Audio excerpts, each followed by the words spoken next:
Villains need to be the hero of their own story. If a villain isn't relatable, that's bad writing. I'm sure this advice has cropped up millions of times whenever we have the topic of writing a story.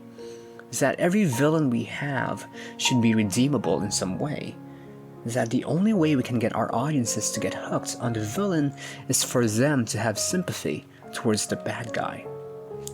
And I do agree that giving a villain nuance can sometimes help elevate a story and thicken the dynamic of the character relationships, but it's not the only way of making them. Sure, we may have our Zukos, our Darth Vaders, our Mr. Freezes, those lovable ball of pity and self-hatred, and they have a special place in art and more importantly in my heart, but there comes a point where there are just too many of them and it becomes too tiresome. The only cure for that is consuming a more menacing alternative. There is something to be said about the villains that operate out of pure, unfiltered malice. The villains that loom over the land on their lair upon the mountains, or the ones silently conniving on their thrones or business chairs, sipping wine and or the blood of their enemies.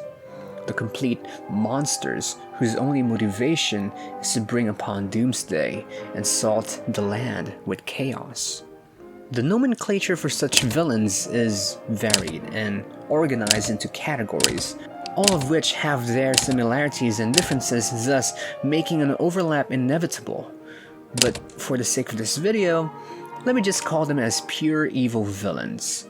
So if you call me out in the comment section that said villain is not technically a pure evil villain, this is your advisory.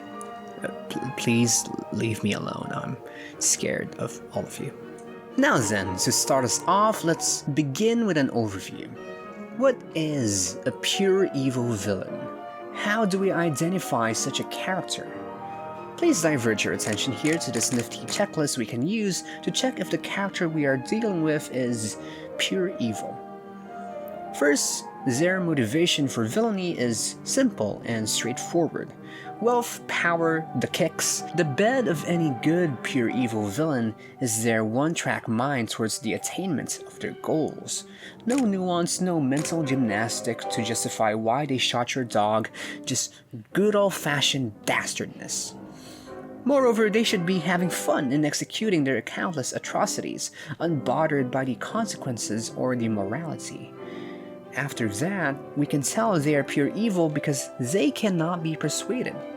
A pure evil villain, when faced with goody two-shoes using the Talk no Jutsu, will just scoff at the do-gooder and probably will drop a meteor on him.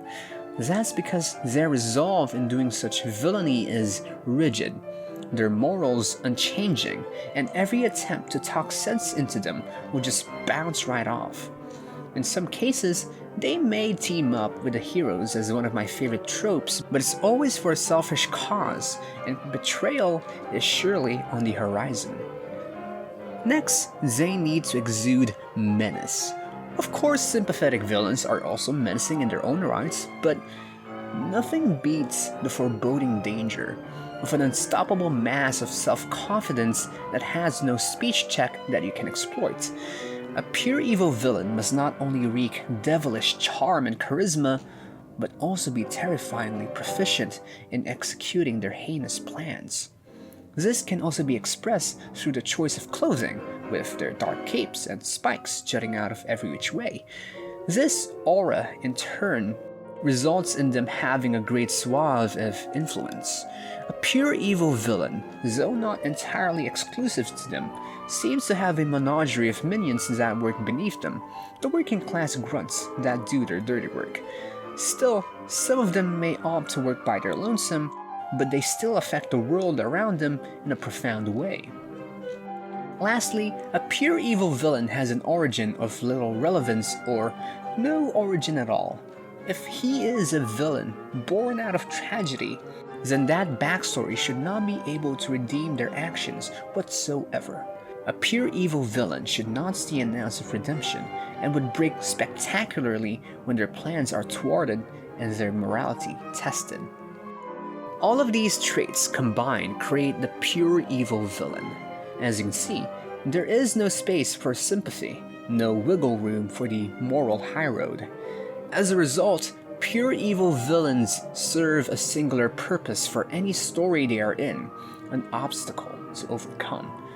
We usually refer to it nowadays as Disney evil, simply because this formula is what makes up most of the Big Mouse's catalog of baddies. Simple, effective. To truly grasp this concept, let me show you here on the blueprint several of my favorite examples, beginning with a character I've talked about before and frankly, not enough. This here is Katz, the first villain we get to see on the show Courage the Cowardly Dog, which, by the way, I've made a video on before, go check it out. Yes, it's 44 minutes, shut up and put it on the background. This anthropomorphic cat embodies what it means to be pure evil. First, the motivation.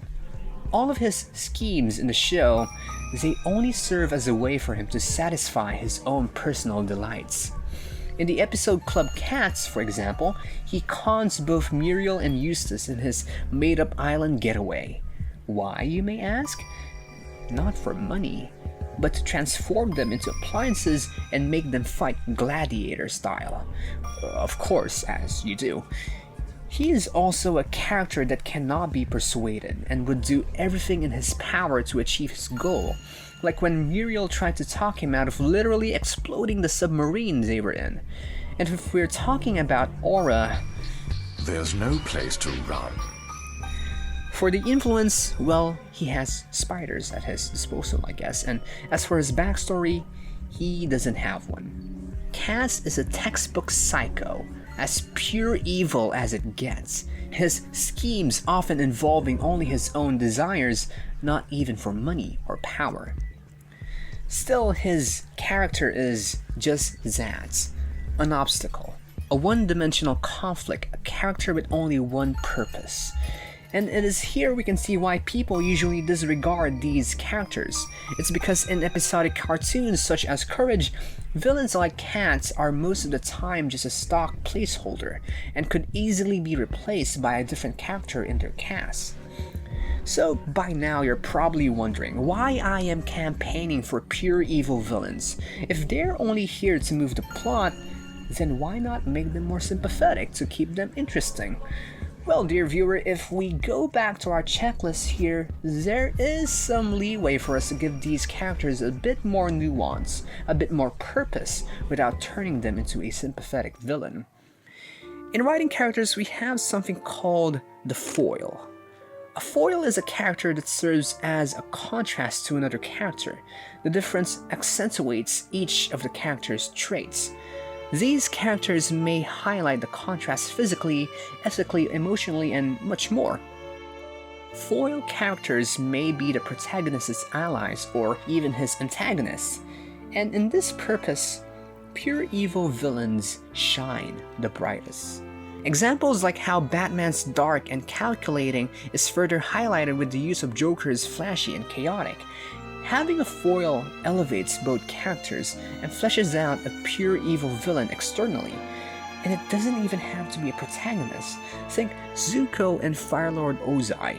We sympathize so much more with our favorite self-loathing firebender because of how disastrous of a father and person Ozai is, and how much we don't want Zuko to turn out like him.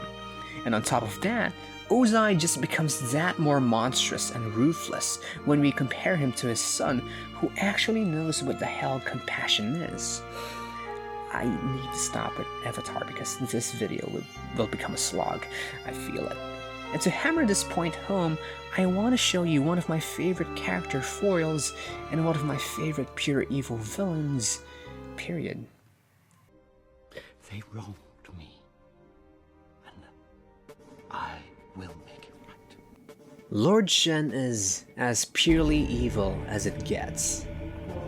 For those of you who think he is sympathetic just because of his backstory in the beginning of the film, how can you sympathize with a psycho who wanted to take over all of China and had the audacity to be confounded when his parents said nope and kicked him out?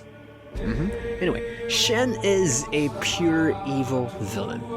motivated by only the subjugation of China, undeterred by voices of reason, infinite aura with his menace, character design, and a whole army under his beck and call, and an origin story that does not redeem his villainy in the slightest. He is as formulaic as it gets, as a pure evil villain. But he isn't there just to move the story from point A to point B. He's there to contrast and elevate Poe. Poe from the first movie has already undergone character development, going from a tubby nobody to the Dragon Warrior, with the use of, but not limited to, Tai Lung, another foil for his character. In the second movie, his characterization is centered around achieving inner peace, and to attain this, a complete opposite of his character stand between him and his goal. From a physical design standpoint, we can clearly see from their silhouette the contrast. Poe is round and stout while Shen is sharp and lanky. This distinction is further emphasized by their personality. Poe is impulsive, preferring to tackle his problems head on and punch it until it goes away, yet he is still warm and kind and protects the people around him even as he fights. Shen, however, is cold, meticulous, often retreating strategically to dissect his adversaries at a range with his weapons and cunning, oftentimes at the cost of the safety of those around him. Going deeper into the story, we find ourselves down the path of Poe's inner peace, his past, a past that was desecrated by Shen, a past he needs to confront, for it is his wound. Throughout the film's runtime, time and again, this wound became Poe's downfall, sabotaging their victory whenever it ached. Yet still, Poe forged on and faced his past, his destiny, and found inner peace. On the other hand, Shen continued to deny his, escaping his past, and in the beginning of the film, it was the source of his power and standing, the calluses too thick to pierce as he continued on his evil path. As a result, he was denied inner peace. And in the collision of these two contrasts, both of them shone so much brighter. In the end, only one ideal could remain. Poe, having achieved inner peace, overwhelmed Shen. But instead of bending to the destruction of his ideals, instead of giving in to the side of good, Shen's rigid desires broke, and he further fell into his wicked ways, causing him to perish. This is the power of a simple, no-nonsense villain. If Shen was made a little bit more sympathetic, it wouldn't have highlighted Poe's struggle to come to terms with his past. He would also have less quippy dialogue with their loss of contrast, and Shen wouldn't exude as much pizzazz if he was given an overly complex motivation for conquest. Complexity sometimes does not equate to death. Sure, sympathetic villains can still be foils and works better in some stories, but their morality can actually hold them back as a character. Oh my god, what was that? But their morality can actually hold them back as a character if not handled correctly, or even worse, if their sympathetic nature is half-baked. In some cases, making us sympathize with a character can actually be detrimental to the story. Imagine how different Dragon Ball would be if we gave Frieza a reason to eradicate the Saiyans and kill innocent Namekians. Sure, you can make an argument on how that would be good, but that is an almost impossible task, seeing that his pure evil tyrant character is what made him, and subsequently Dragon Ball as a whole, popular. For an even more extreme example, let's take villains that belong to an archetype known as kaijus, the big monsters with only destruction as their motive. Most of the time. Imagine if before they absolutely decimate a village in Japan, we get a flashback on how they were abandoned as a kid, or we get a monologue on how this is actually good for the world. Yeah, no, Chief. Try as you might, you're not winning me over. Please put my house down. Again, some stories can revolve around this and can make it work, but that would have an entirely different feel. I want to feel the hopelessness, the terror, the cosmic horror they bring. I don't want to sympathize with Godzilla. I want to see him wrecking everything in his path and terrorizing people like he did in the -1 movie. Don't water down an amazing force of evil with a sprinkling of good in his heart. As my last piece of argument, I want to present to you now probably my favorite example of a pure evil villain. Though there are more to talk about, but they would probably make good videos in the future. I just couldn't let this one example be left unmentioned. For to me, he is the pinnacle of evil, epitome of destruction. Fall. He who has many epithets, the last scholar of Golb, the Skull Man, the main antagonist of a little-known show called Adventure Time. The Lich is by far my favorite pure evil villain in cartoon, maybe in fiction. Why is that, you may wonder? Well, let me take you back to our childhood, watching Adventure Time, which up to this point was light-hearted with your normal cartoony villains. Finn and Jake up to their brave, albeit childish, antics. With every adversity they come across, there was no sense of dread, because we know that by the end of the episode, the heroes will emerge victorious. It doesn't help that the villain they've encountered, though some are pure evil as well, are not really meant to be taken seriously. Even death was very lax with both of them. But on the 24th episode of the second season, something went awry. Finn, Jake, and Princess Bubblegum were meditating on the balcony of the Candy Castle, each having different visions.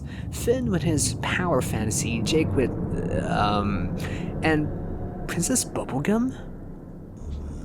She envisioned...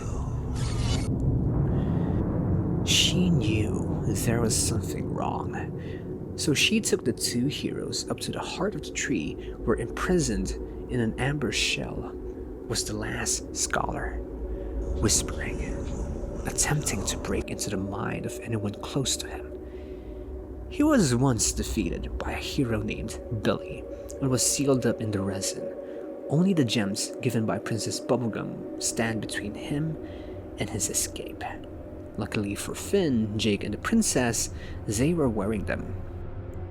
But unfortunately, there was a foreign snail unaccounted for, succumbing to the dark whispers of the Lich.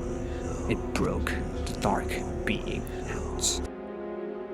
It was exactly at this moment when the Lich escaped and left a trail of death and decay did the show take a darker path.